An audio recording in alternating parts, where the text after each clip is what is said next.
اللہ اللہ اللہ اللہ اللہ اللہ اللہ اللہ۔ الحمد للہ رب العالمین والصلاة والسلام علی حبیبہ محمد وآلہ وصحبہ اجمعین۔ اعوذ باللہ من الشیطان الرجیم، بسم اللہ الرحمن الرحیم۔ قولہ تعالی فَإِنِ اتَّبَعْتَنِي فَلَا تَسْأَلْنِي عَنْ شَيْءٍ۔ اگر آپ میرے ساتھ رہنا چاہتے ہیں تو مجھ سے کسی بات کی نسبت کچھ پوچھنا نہیں جب تک کہ اس کے متعلق میں خود ہی ذکر نہ کر دوں۔ فرماتے ہیں اس سے معلوم ہوا کہ شیخ کو مرید سے مناسب شرطیں لگانے کا حق ہے۔ یعنی کوئی کہہ دیتا ہے کہ بازار سے چیز نہیں کھاؤ گے، یہ کام کرو گے، یہ نہیں کرو گے، تو یہ درست ہے۔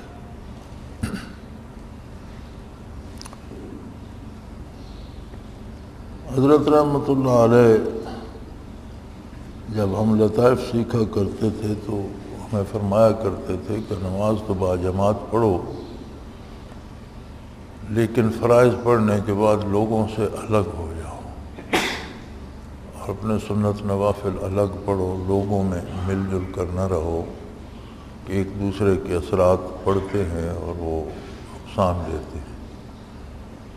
بازار سے چیزیں لے کر نہ کھاؤ،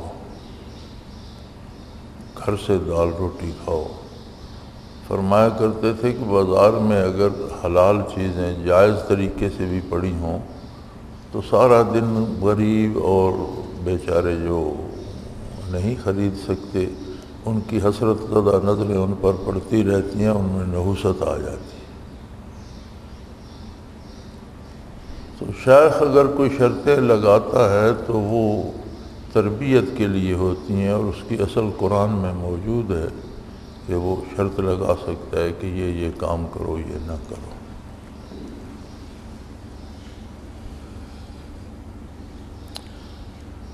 قولہ تعالی خرقہا قال خرقتہا۔ ان بزرگ نے اس کشتی میں چھید کر دیا۔ موسیٰ نے فرمایا، علیہ السلام نے فرمایا کہ آپ نے اس کشتی میں چھید کیا ہوگا کہ اس کے بیٹھنے والوں کو غرق کر دے۔ اس سے دو امر ثابت ہوئے۔ ایک یہ کہ بعض ایسے افعال جن کا ظاہر خلاف شرع اور واقع میں خلاف نہیں ہوتے اکابر سے صادر ہو سکتے ہیں۔ دوسرا امر یہ کہ اولیاء میں ایسے بھی ہوتے ہیں جو باذن حق تکوین میں تصرف کرتے ہیں، یعنی ایسے لوگوں کو قطب التکوین اور صاحب خدمت کہتے ہیں۔ خضر علیہ السلام نے کشتی میں دراڑ پیدا کر دی تو موسیٰ علیہ السلام نے اعتراض کیا کہ کمال ہے، انہوں نے ہمیں سواری دی، ہمارے ساتھ نیکی کی، آپ نے الٹا ایسا کام کیا کہ کہیں کشتی ڈوب جائے، سارے یہ غرق ہو جائیں یا ان کی کشتی خراب ہو گئی۔ تو یہاں فرماتے ہیں کہ دو چیزیں ثابت ہوتی ہیں۔ ایک تو یہ کہ بعض ایسے افعال جو دوسرا بندہ خلاف شرع سمجھتا ہے لیکن حقیقتاً وہ خلاف شرع نہیں ہوتے۔ شیخ کے لیے کوئی بیماری، کوئی مجبوری، کوئی امر ایسا ہوتا ہے کہ وہ کام اس کے لیے مباح ہوتا ہے لیکن دوسرا نہیں جانتا تو وہ اعتراض کرنے لگتا ہے، یہ درست نہیں ہے۔ اور دوسری بات وہ فرماتے ہیں کہ بعض اولیاء اللہ میں ایسے لوگ ہوتے ہیں جو تکوینی امور میں تصرف کرتے ہیں، اللہ کی طرف سے انہیں معمور کیا جاتا ہے، اللہ ان کے دل میں بات ڈال دیتا ہے، وہ کسی کے لیے دعا کر دیتے ہیں، کسی پر توجہ کر دیتے ہیں، کچھ کام کسی اور طرح سے ہو جاتے ہیں، تو انہیں قطب التکوین کہا جاتا ہے، تکوینی امور کے ذمہ دار لوگ۔ تو اس طرح کے لوگوں کے ہونے کا بھی ثبوت اس آیہ کریمہ میں موجود ہے، جیسے خضر علیہ السلام کو من جانب اللہ حکم دیا گیا تھا کہ اس کشتی میں دراڑ ڈال دیں۔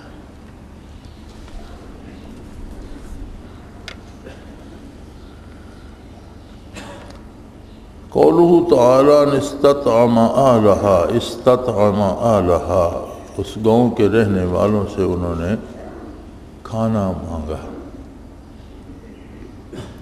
فرماتے ہیں اس آیت کریمہ سے معلوم ہوا کہ فوری ضرورت کے لیے سوال کرنا جائز ہے،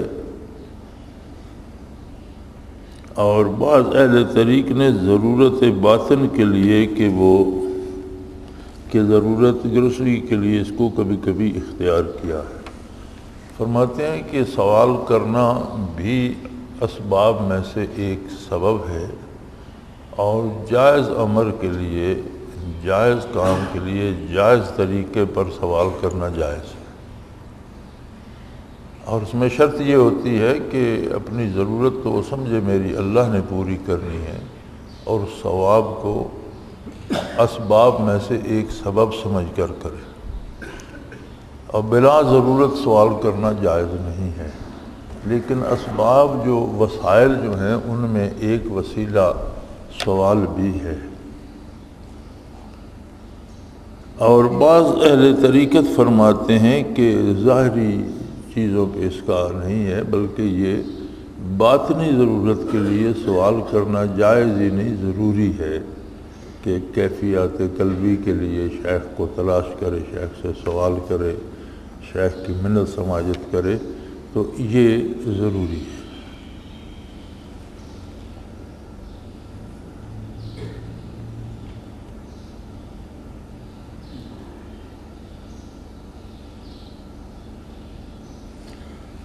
قولہ تعالی فاقامہ، دیوار کو سیدھا کر دیا، فاقامہ کھڑا کر دیا۔ ایک مکان کی دیوار گرنے کے قریب تھی، کچھ پتھر اس میں سے باہر کو لٹکے ہوئے تھے اور قریب تھا کہ گر جاتے، تو فرماتے ہیں کہ بخاری کتاب و تفسیر میں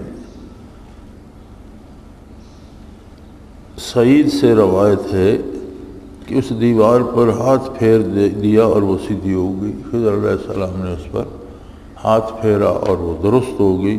فرماتے ہیں اس تفسیر پر اس میں کرامات اولیاء کا اثبات ہے، جب خضر علیہ السلام کی نبوت کا قائل نہ ہوا جائے۔ جو لوگ کہتے ہیں خضر علیہ السلام نبی نہیں تھے، ولی تھے، تو پھر ان کے ہاتھ پھیر دینے سے دیوار کا درست ہو جانا کرامات اولیاء اللہ کا ثبوت ہے کہ اولیاء سے کرامات کا ظہور ہوتا ہے۔ اور کرامت جو ہوتی ہے ولی کی، دراصل نبی ہی کا معجزہ ہوتا ہے کہ ولی کو باتباع نبی نصیب ہوتی ہے، نبی کا اتباع کرتا ہے تو ولایت نصیب ہوتی ہے، اور ولایت سے ہی کرامات کا ظہور ہوتا ہے۔ تو اگر کسی سے ولی سے کرامت ظاہر ہوتی ہے تو اس کا ثبوت بھی ہے، جائز ہے، لیکن اس کی ذاتی بڑائی اس میں نہیں ہوتی، وہ معجزہ نبی کا ہوتا ہے۔ اور معجزہ جو ہوتا ہے وہ صادر تو نبی کے ہاتھ سے ہوتا ہے، لیکن فعل اللہ کا ہوتا ہے۔ تو وہی عقل کو دنگ کر دینے والا واقعہ، عقلاً جو محال نظر آتا ہے، وہ اگر نبی کے ہاتھ سے ظاہر ہو تو اسے معجزہ کہتے ہیں، عقل کو عاجز کر دینے والا۔ اور وہی محیر العقول واقعہ اگر ولی کے ہاتھ سے ظاہر ہو تو کرامت کہلاتا ہے۔ قولہ تعالی لاتخذت علیہ اجرا، موسیٰ علیہ السلام کا یہ فرمانا خضر کو کہ آپ چاہتے تو اس پر کوئی مزدوری لے لیتے، ہم نے کھانا مانگا، انہوں نے کھانا دینے سے انکار کر دیا، بھوکے ہیں، تو آپ کو دیوار کھڑی کرنے کا شوق تھا تو اس پہ کوئی مزدوری لے لیتے، کم از کم کھانے کا انتظام ہو جاتا۔ اس سے معلوم ہوا کہ اکتساب معیشت اس کے اسباب کا اختیار کرنا کمال کے منافی نہیں۔ فرمایا اللہ کے نبی نے جب یہ فرمایا کہ آپ مزدوری لے سکتے تھے تو یہ اس بات کا ثبوت ہے کہ ولی کامل کو بھی رزق حلال پیدا کرنے کے لیے جائز اسباب اختیار کرنا چاہیے۔ یہ کمال کے منافی نہیں کہ ولی کامل ہے اور پتھر ڈھو رہا ہے، ولی کامل ہے اور زراعت کر رہا ہے، ولی کامل ہے مزدوری کر رہا ہے، یہ کمال کے منافی نہیں، بلکہ فطری طریقے کے مطابق ہے کہ حصول رزق کے لیے جائز وسائل اختیار کیے جائیں۔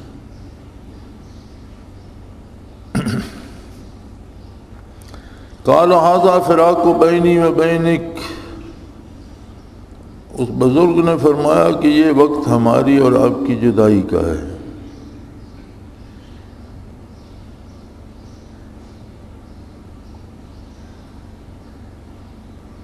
فرمایا یہ اصل ہے کہ مرید کو جدا کر دینے کی، جب کہ اس سے مناسبت موافقت کی توقع نہ رہے، بکثرت خلاف اور نزاع ظاہر ہونے لگے۔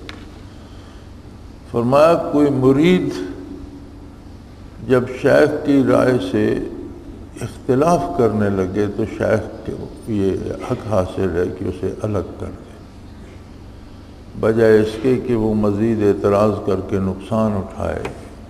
اگر کسی مرید کو شیخ کی رائے سے اختلاف ہوتا ہے تو شیخ کو حق حاصل ہے کہ اسے کہہ دے کہ میاں جو تم نے حاصل کر لیا اب اس کو سنبھالو اور یہاں سے چلتے بنو۔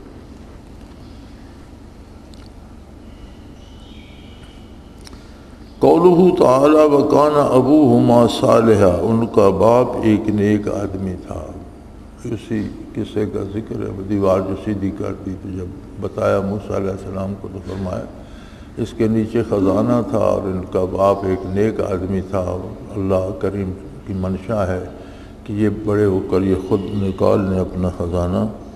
تو فرماتے ہیں اس میں بزرگوں کی اولاد کی رعایت کی اصل ہے۔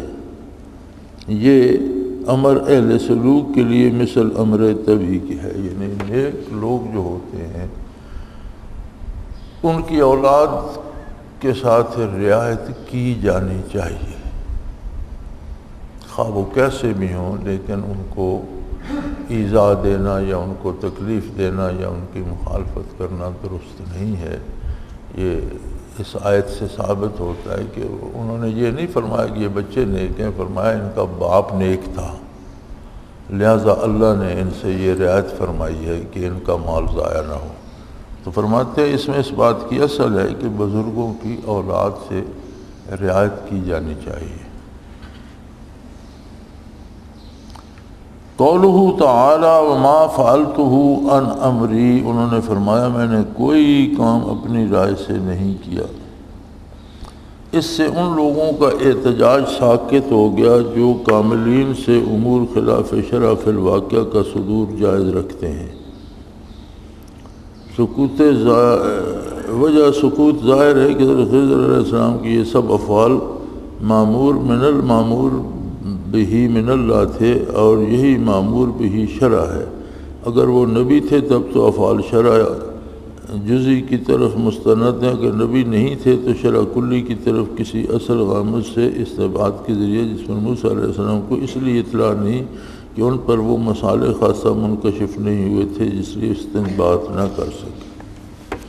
فرماتے ہیں جو لوگ کہتے ہیں کہ ولی کے لیے ہر کام جائز ہوتا ہے، جو چاہے کرتا رہے، اس کا اس آیت میں رد ہے کہ خضر علیہ السلام نے فرمایا بظاہر یہ امور خلاف شرع تھے، لیکن میں نے تب کیے ہیں جب مجھے اللہ نے حکم دیا ہے، میں نے اپنی مرضی سے کچھ نہیں کیا۔ اور شریعت کیا ہے؟ اللہ کے حکم کا نام ہی شریعت ہے نا۔ تو وہ چونکہ اس میں جو مصلحت تھی وہ موسیٰ علیہ السلام پر منکشف نہ ہوئی، ان کا وہ شعبہ نہیں تھا، ان کا اس سے کوئی تعلق نہیں تھا۔ خضر علیہ السلام اگرچہ نبی نہیں تھے، ولی تھے، لیکن ان کی وہ ذمہ داری لگی ہوئی تھی، تو ان پر اللہ نے ان کی مصلحت بھی منکشف کر دی کہ یہ کام کریں، اس کا یہ نتیجہ ہوگا۔ تو انہوں نے وہ جتنے کام جو بظاہر خلاف شرع تھے اور موسیٰ علیہ السلام نے اعتراض کیا، لیکن انہوں نے کہا میں نے کوئی کام اپنی مرضی سے نہیں کیا۔ تو فرمایا جو لوگ کہتے ہیں کہ ولی کا عمل جو چاہے کرتا رہے، اس کے لیے ہر چیز مباح ہو جاتی ہے، ان کا اس پر رد ہے کہ ولی جتنا کامل ہوگا اتنا متبع شریعت ہوگا۔ یہ نہیں کہ کامل ہو جائے تو شریعت کی مخالفت شروع کر دے۔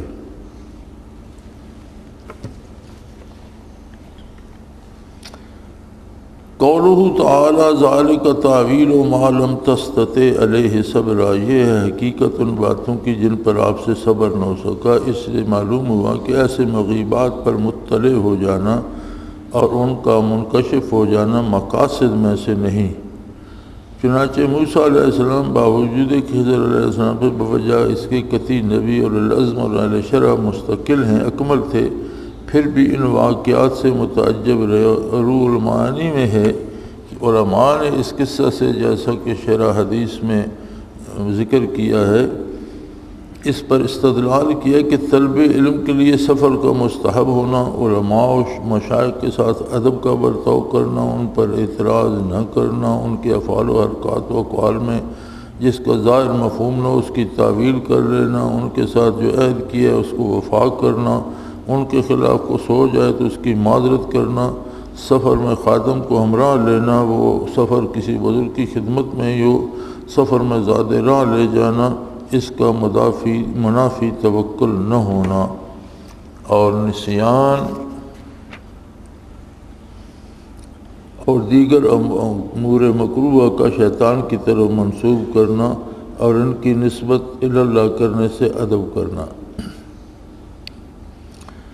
ایسے فن کی تعلیم نہ کرنے میں عذر کر دینا جس کا وہ متحمل نہ ہو سکے، ہر امر میں مشیت حق کو مقدم رکھنا، مطبوع کو تابع سے کچھ شرطیں لگا لینا، نسیان پر مواخذہ نہ ہونا، اور 3 کے عدد کا تکرار میں معتبر ہونا، سواری کشتی کا جائز ہونا، حکم ظاہر پر ہونا جب تک اس کے خلاف معلوم نہ ہو۔ چنانچہ موسیٰ علیہ السلام نے اسی بنا پر انکار فرمایا۔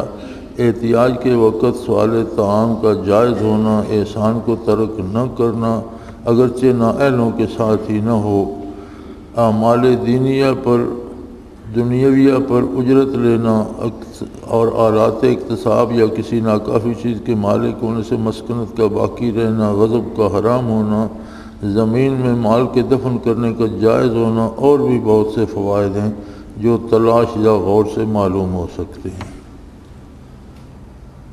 بے شمار چیزاں استدلال فرمائیاں نے اس آیہ کریمہ جو ذالک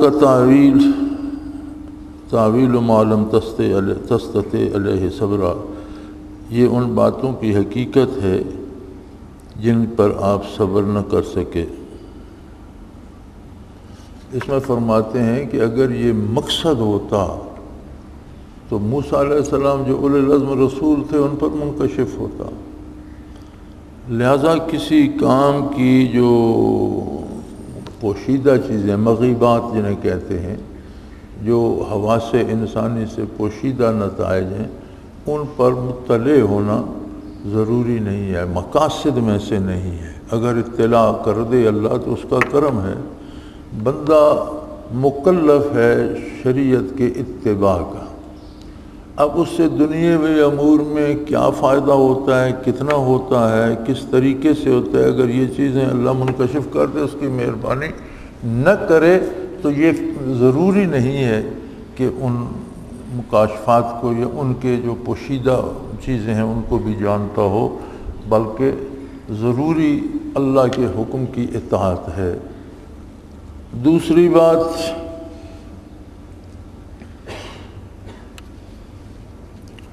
اس میں ہی انہوں نے فرمایا کہ خضر علیہ السلام کے متعلقہ کام تھا، ان پر تو اللہ نے منکشف فرما دیے، پھر انہوں نے موسیٰ علیہ السلام کو بھی وہ باتیں جو پوشیدہ تھیں، مغیبات میں سے تھیں، بتلائیں۔ تو کامل و اکمل اولو العزم رسول تو موسیٰ علیہ السلام تھے، کلیم اللہ تھے، ان پر منکشف نہیں ہوئی۔ تو مغیبات کا منکشف نہ ہونا منافی ولایت کے نہیں ہے، اور وہی علم ہر ایک کو عطا فرمایا جاتا ہے جس سے متعلق اس کی ذمہ داری لگا دی جاتی ہے۔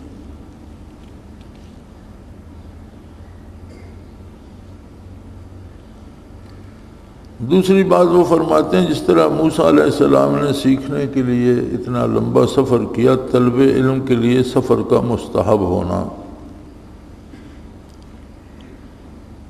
ذکر سیکھنے کے لیے یا علوم دینیہ سیکھنے کے لیے سفر کرنا مستحبات میں سے ہے، کرنا چاہیے، تلاش کرنا چاہیے تاکہ زیادہ سے زیادہ علم حاصل ہو سکے۔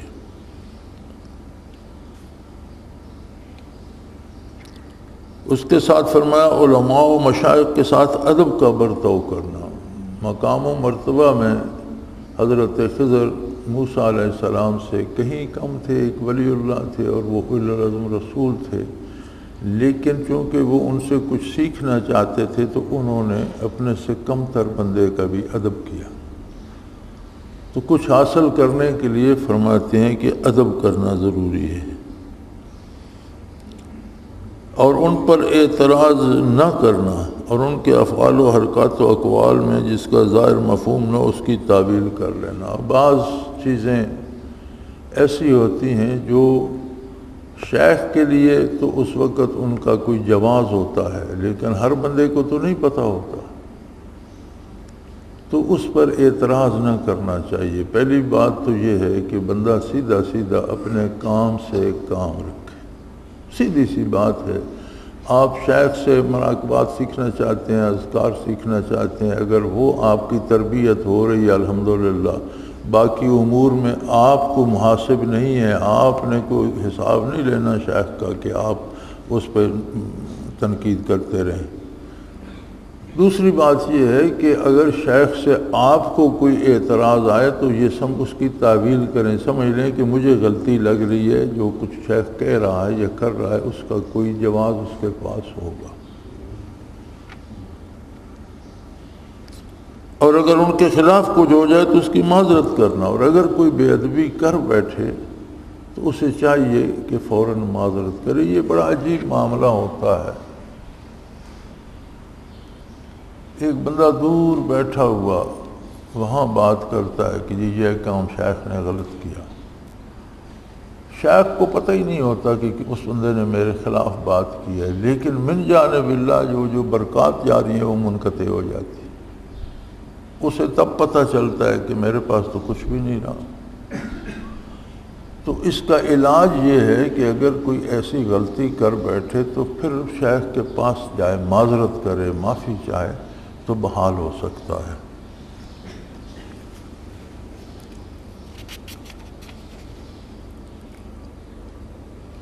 سفر میں خادم کو ہمراہ لینا، موسیٰ علیہ السلام نے یوشع علیہ السلام کو خدمت کے لیے ساتھ لیا، سفر میں خادم ساتھ رکھنا اس کا جواز ہے، اگرچہ وہ سفر کسی بزرگ کی خدمت میں ہی ہو۔ سفر میں زاد راہ لینا، اپنے سفر میں کھانے پینے کا اہتمام کرنا، یہ توکل کے منافی نہیں ہے۔ یہ بڑا نازک سا معاملہ ہے توکل کا۔ کچھ لوگ اسباب پر ہی بھروسہ کر لیتے ہیں کہ یہ کام کروں گا تو مجھے یہ مل جائے گا، کچھ لوگ اسباب ترک کر دیتے ہیں، دونوں باتیں غلط ہیں۔ توکل نام ہے کہ اللہ نے جو اسباب پیدا فرمائے ہیں وہ اختیار کرے، لیکن بھروسہ اللہ پر ہو کہ کام اللہ کے کرنے سے ہوگا۔ اسباب کیوں اختیار کر رہے ہو؟ اس لیے کہ اللہ نے اختیار کرنے کا حکم دیا، یہ عبادت ہے۔ جو اسباب اختیار کر رہا ہوں یہ اللہ کی اطاعت ہے، اللہ کی عبادت ہے، اللہ نے اختیار کرنے کا جائز اسباب اختیار کرنا توکل کے منافی نہیں بلکہ ضروری ہے، اور امید اور توقع اور بھروسہ اللہ پر رکھے۔ نسیان اور دیگر امور مکروہہ کا شیطان کی طرف منسوب کرنا، جس طرح یوشع علیہ السلام نے کہا مان ثانی ہو الا الشیطان ان اذکرک، کہ مجھے شیطان نے بھلا دیا، میں آپ سے ذکر نہ کر سکا۔ تو جو غلطی ہو جائے اسے شیطان کی طرف منسوب کرنا اور اپنی کمزوری کا اقرار کرنا کہ شیطان نے مجھے یہاں دھوکہ دے لیا، یہ اچھی بات ہے۔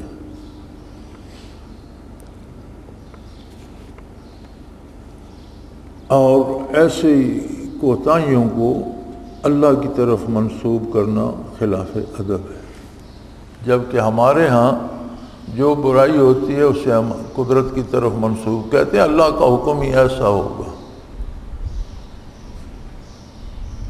تو جب کوتاہی ہوتی ہے، غلطی ہوتی ہے، تو کہا یہ جائے کہ یہ کام میں نے کیا اور مجھ سے شیطان نے کروا لیا، مجھ سے غلطی۔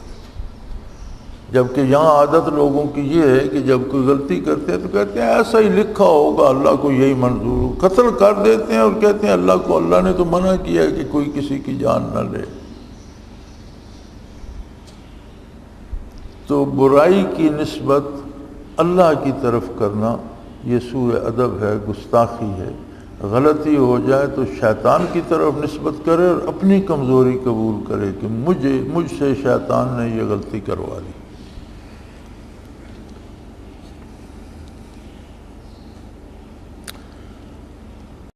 اگلی بات جو اس سے ثابت ہوتی ہے وہ یہ ہے کہ خضر علیہ السلام کام تو کرتے رہے موسیٰ علیہ السلام کے سامنے، لیکن انہیں وہ بھید نہیں بتایا، اور جب بتائے تو تعلیم بند کر دی۔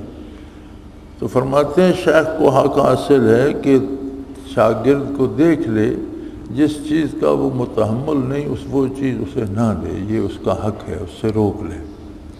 ضروری نہیں کہ سارے مقامات سب کو کرائے جائیں، جتنی جس میں اہلیت ہے اس درجے پہ اسے رکھا جائے۔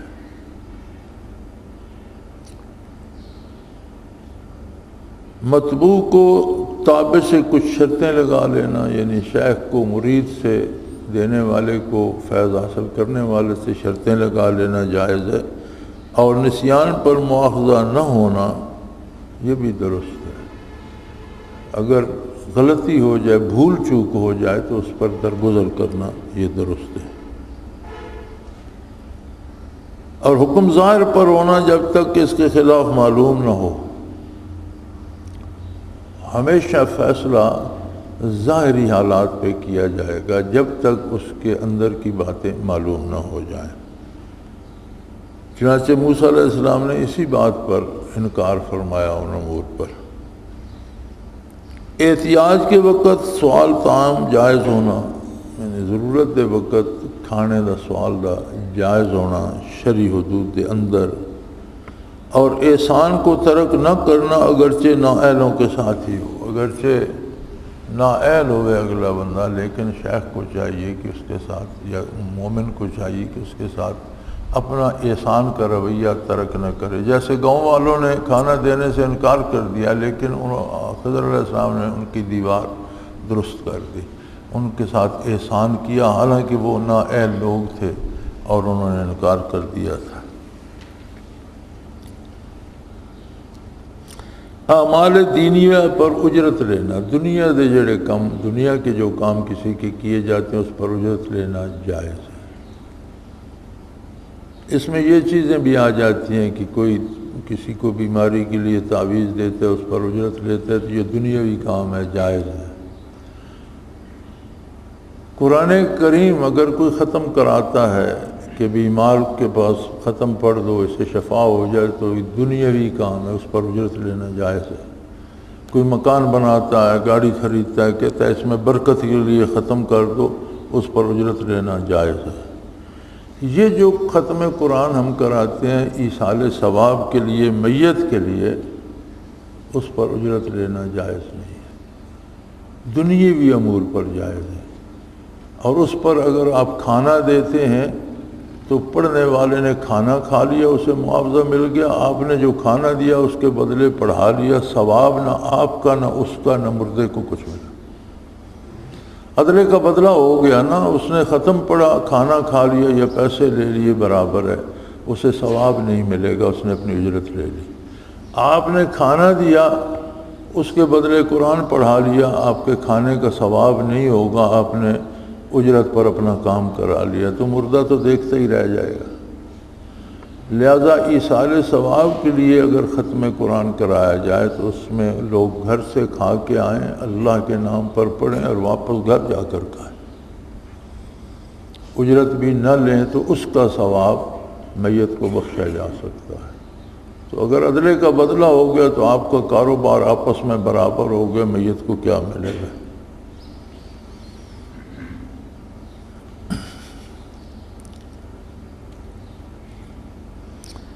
آلات اقتصاب یا کسی ناکافی چیز کے مالک ہونے سے مسکنت کا باقی رہنا، اس سے یہ بھی ثابت ہوتا ہے کہ کاروبار ہو لیکن ناکافی ہو تو غربت باقی رہ سکتی ہے۔ غضب کا حرام ہونا، غصے کا حرام ہونا، غصہ نہیں کرنا چاہیے۔ زمین میں مال دفن کرنے کا جائز ہونا، اس میں اس کا بھی جواز ہے کہ کسی کا اپنا مال ہے وہ کہیں نہیں رکھتا، گھر میں دفن کر دیتا ہے تو اس پر کوئی شرعی اعتراض نہیں ہے۔ اور بھی بہت سے فوائد ہیں، ابھی اور بہت سے ہیں، پورا صفحہ تو حضرت نے لکھ دیا۔ قولہ تعالی انا مکننا لہ فی الارض وآتیناہ من کل شیء سببا، ہم نے آپ کو روئے زمین میں حکومت دی تھی اور ہم نے ان کو ہر قسم کا سامان دیا تھا۔ اس سے معلوم ہوا کہ مال کا حاصل ہونا حتیٰ کہ خزائن تک اور رجاء کا حاصل ہونا سلطنت تک کمال کے منافی نہیں۔ فرماتے ہیں ذوالقرنین کی بات جب اللہ کریم نے فرمائی، اس میں اختلاف ہے کہ وہ نبی تھے یا ولی تھے، یعنی ان کی نبوت کا تذکرہ بھی قرآن کریم میں نہیں ملتا، اور جو کمالات ان کے قرآن بیان کرتا ہے وہ بہت عجیب و غریب ہیں، جن میں مثلاً یہی ہے کہ انا مکننا لہ فی الارض، ہم نے انہیں روئے زمین پر اختیار دے دیا تھا، بہت بڑی سلطنت دے دی تھی کہ روئے زمین پر کوئی ان کے حکم سے سرتابی نہیں کر سکتا تھا۔ تو پھر فرمایا وَآتَيْنَاهُ مِن كُلِّ شَيْءٍ سَبَبًا، اور دنیا کے اسباب بھی سارے ان کے پاس جمع کر دیے تھے، جنگ کے بھی، سفر کے بھی، امور سلطنت کے بھی، مال و دولت بھی، خزانہ بھی، جو کچھ ان کے پاس تھا وہ ان کے سوا دنیا میں اس وقت کسی کے پاس نہیں تھا۔ تو یہاں فرماتے ہیں کہ سلوک کا مسئلہ اس میں یہ ہے، اس سے معلوم ہوا کہ مال کا حاصل ہونا حتیٰ کہ خزائن تک اور جا کا حاصل ہونا حتیٰ کہ سلطنت تک کمال کے منافی نہیں ہے، یعنی دولت آ جانے سے ولی کی ولایت ضائع نہیں ہوتی، یا حکومت مل جانے سے، بادشاہت مل جانے سے اس کے کمال میں کوئی اعتراض نہیں آتا۔ کامل ولی اللہ بھی امیر بھی ہو سکتا ہے، بادشاہ بھی ہو سکتا ہے۔ قولہ تعالی الذین ضل سعیہم فی الحیات الدنیا وہم یحسبون انہم یحسنون صنعا، وہ لوگ جن کی دنیا میں کری کرائی محنت سب گئی گزری ہوئی اور اس خیال میں ہے کہ وہ اچھا کام کر رہے ہیں۔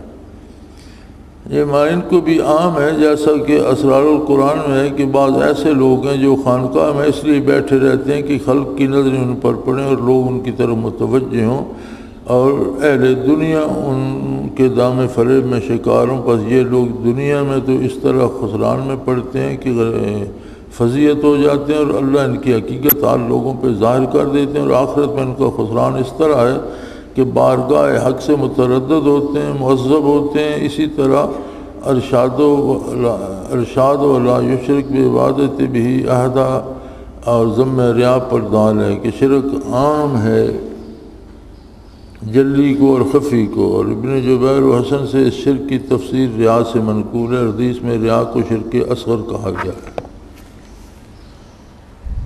بعض لوگ جو کوئی بال بڑھا لیتا ہے، کوئی چوغا پہن لیتا ہے، کوئی لمبے لمبے ہار پہن لیتا ہے، ایک ٹوپی پہنیں گے، اس پر ایک پگڑی پہنیں گے، اس پر ایک رومال تان لیں گے، یہ ساری چیزیں کیا ہیں؟